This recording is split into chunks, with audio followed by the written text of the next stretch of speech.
we wanted to do something that we were all very passionate about. And me and Michael had both finished Calculus 2 at Central. Gary's went on to finish Linear Algebra and Calculus 3. So math is definitely something we enjoy. So we decided to found a club, the MPHS Co-Ed Mathletes Team.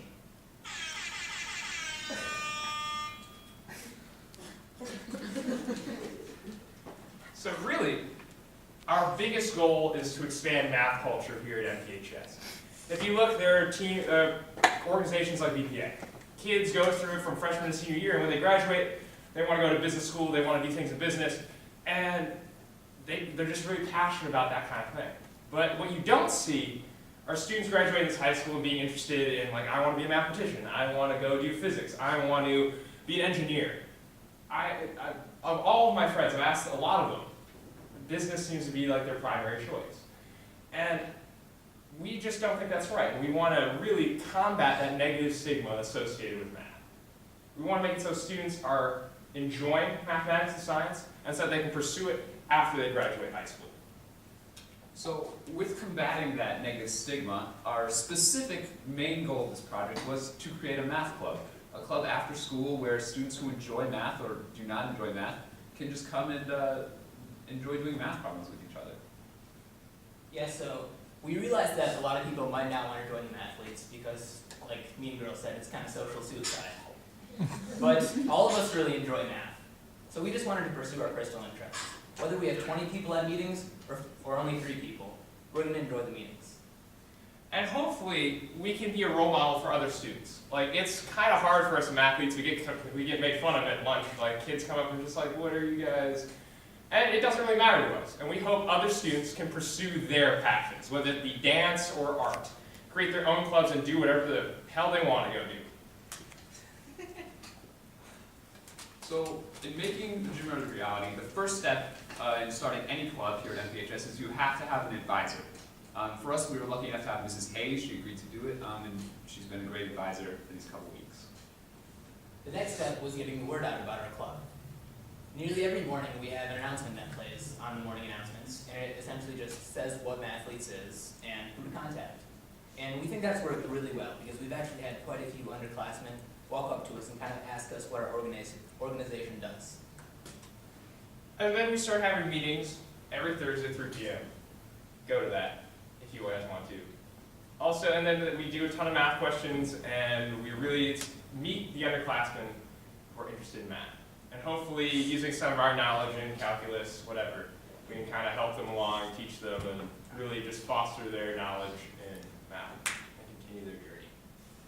And then going along with the advertising in the audio announcements, we really wanted to target specifically honors math kids, kids who might be interested in math and who might want to pursue math as a career choice. So we started doing presentations to every honors math class. We did it in the first and third hour, the week of our first meeting, and it worked. We got some members from it. Something that we all really enjoyed was during a few different lunch hours, we had a blackboard that we put in the lunchroom, and we just put a problem of the day on it, and we offered to give people a piece of candy if they could solve that problem. So it was really interesting because we could see in the faces of the tables around us, people were actually focusing on the problem, thinking, and talking about something legitimate rather than whatever they usually talk about at lunch.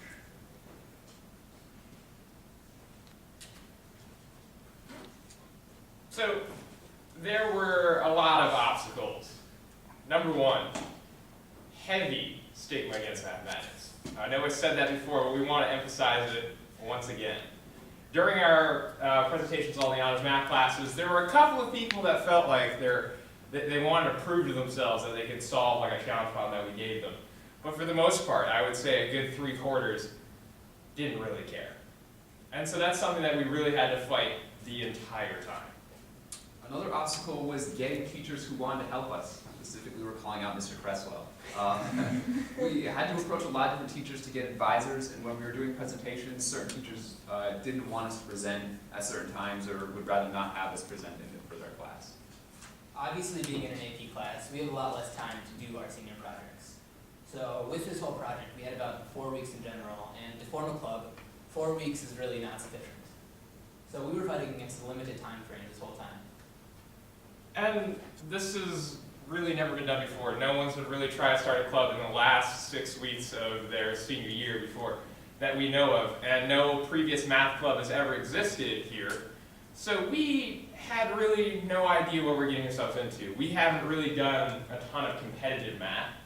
So each of our meetings were they were like test runs. Like we were kind of feeling our way through just as new members were joining. So it's kind of a new experience for us. And our last obstacle is that there's a lot of competition for a Mathletes club. As you guys know, there is a lot of clubs at NPHS. We have this huge club culture where sports and BPA, NHS Student Senate, and so we're really competing for students' time with all those well-established funded clubs. So we want to leave a legacy at this high school, and the first step to doing that is finding underclassmen who are willing to join our club. Initially, there were a lot of problems, because in presenting to honors math classes, the students that seemed most interested were the higher level mathematics, like AP Calc, and the students that seemed least interested were classes like honors geometry, algebra 2.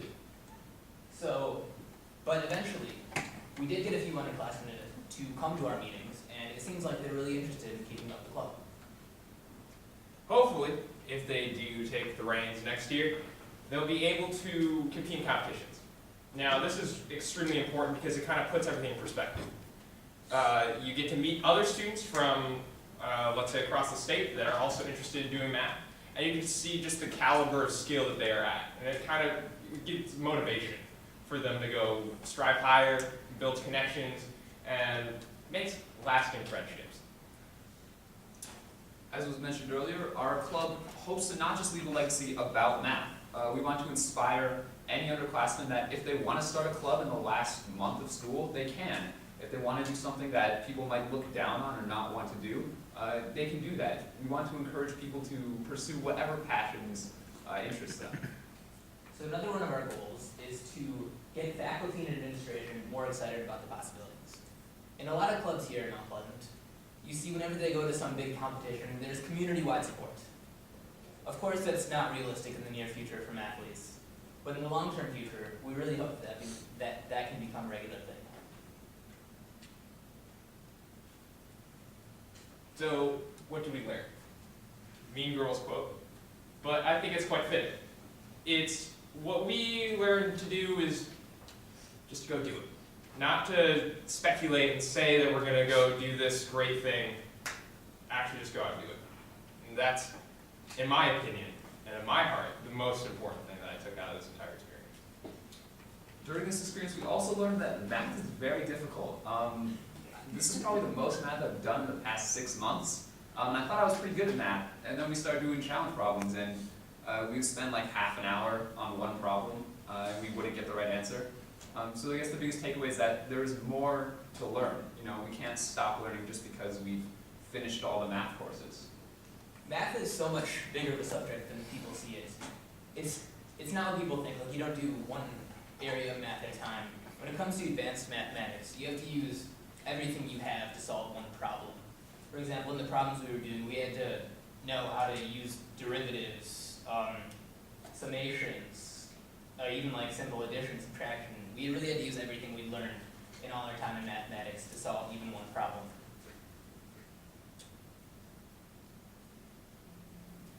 So really, this is our entire experience.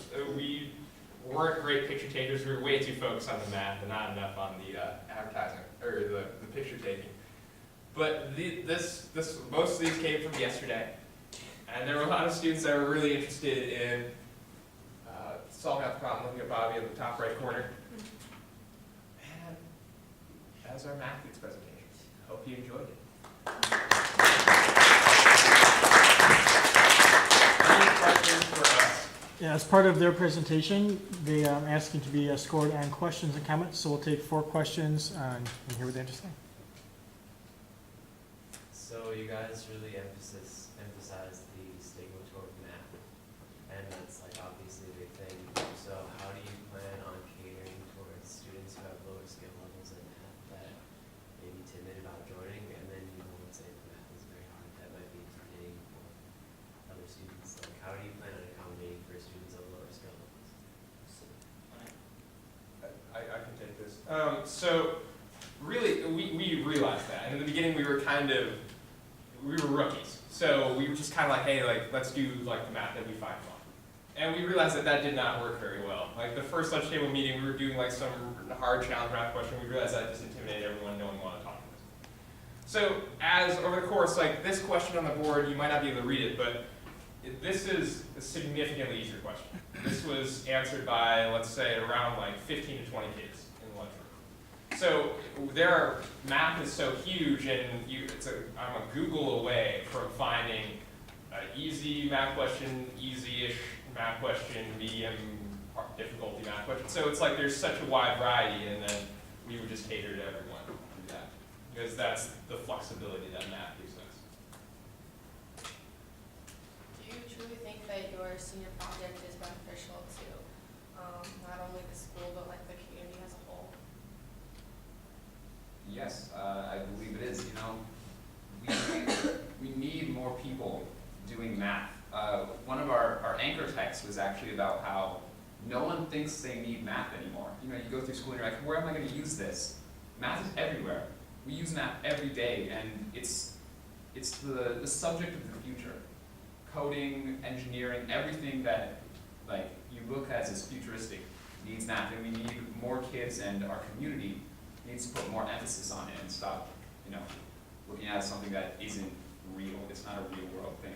And to kind of add on to Michael, it's like you're exploring the dark with a flashlight. It's kind of like how I see math. Like you don't really know what's going on. Like when we were in pre-algebra, we learned like, oh, like slope and y equals mx plus b. And then like once you get to calculus, you realize that you connect quadratics to y equals mx plus b to like everything. You connect it all. But if you never get there, you never know. And so you're just like, oh, math is useless. But you just haven't seen the entire span of what math is here. And that's what we're trying to count down. So are you familiar with Mr. Young at all? Yeah. Okay, so do you know what Mr. Young did before he was a math teacher? He was an English teacher, okay? He was an English teacher. And I bring this up because the difficulty in math is the same difficulty that happens in English lit.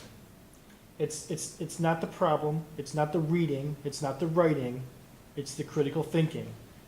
That's the challenge, because when you think critically, you open yourself up to criticism, right? Okay? And math is like the immediate criticism. The immediate criticism is right or wrong. Okay? In English, it's a postponed criticism. There's that idea of right or wrong, but yet it's subjective.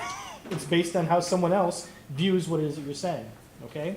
I like your analogy of using a flashlight in math to try to find the answer, because I see a direct connection with English. And think about that with English lit.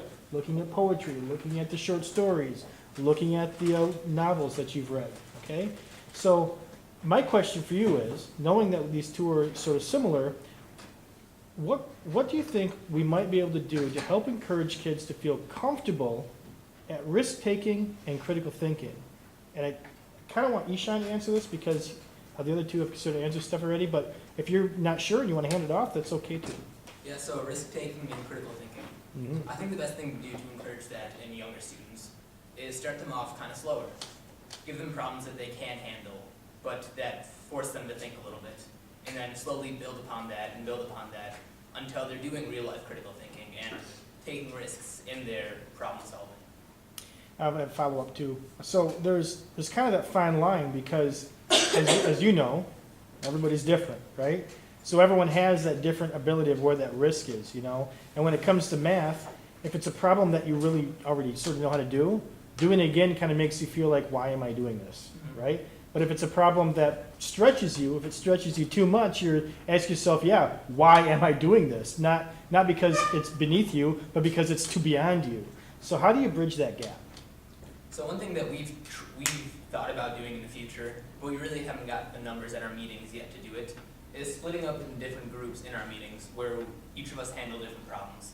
Say us three advanced math students do some calculus-based problems, and maybe some honors geometry kids do some geometry algebra 2 based questions. So everyone is being challenged, but to their own respective levels. And I guess, Mr. Shinborn, I have kind of a clarifying question about your question. Are you like talking about like math in general, like in the school system, or is in the specific case of our club? I'm talking about the school system. School Yeah. system. Mhm. Well, Ishrat and I, we've started math. We did a thing called Kumon, Okay. which good. is like it basically shoved advanced, like it sped up us in math. Mhm. So in 3rd and 4th grade, we were doing algebra, and when we started, we were doing addition. Like I was in like 3rd grade doing addition, and I felt like, oh, like this is annoying.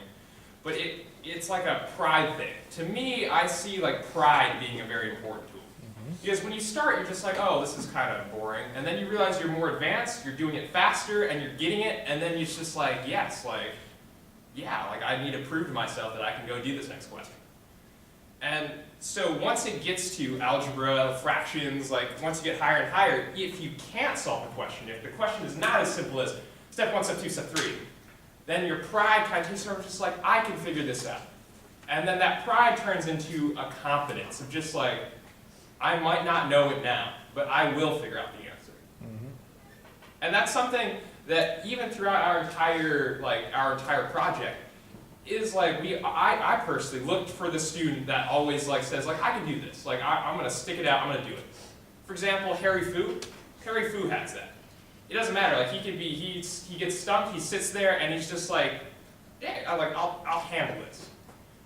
And overall, I think that's the most important thing in cultivating like this risk-taking mindset. Sure. Okay. Any other questions? Great, thank you very much.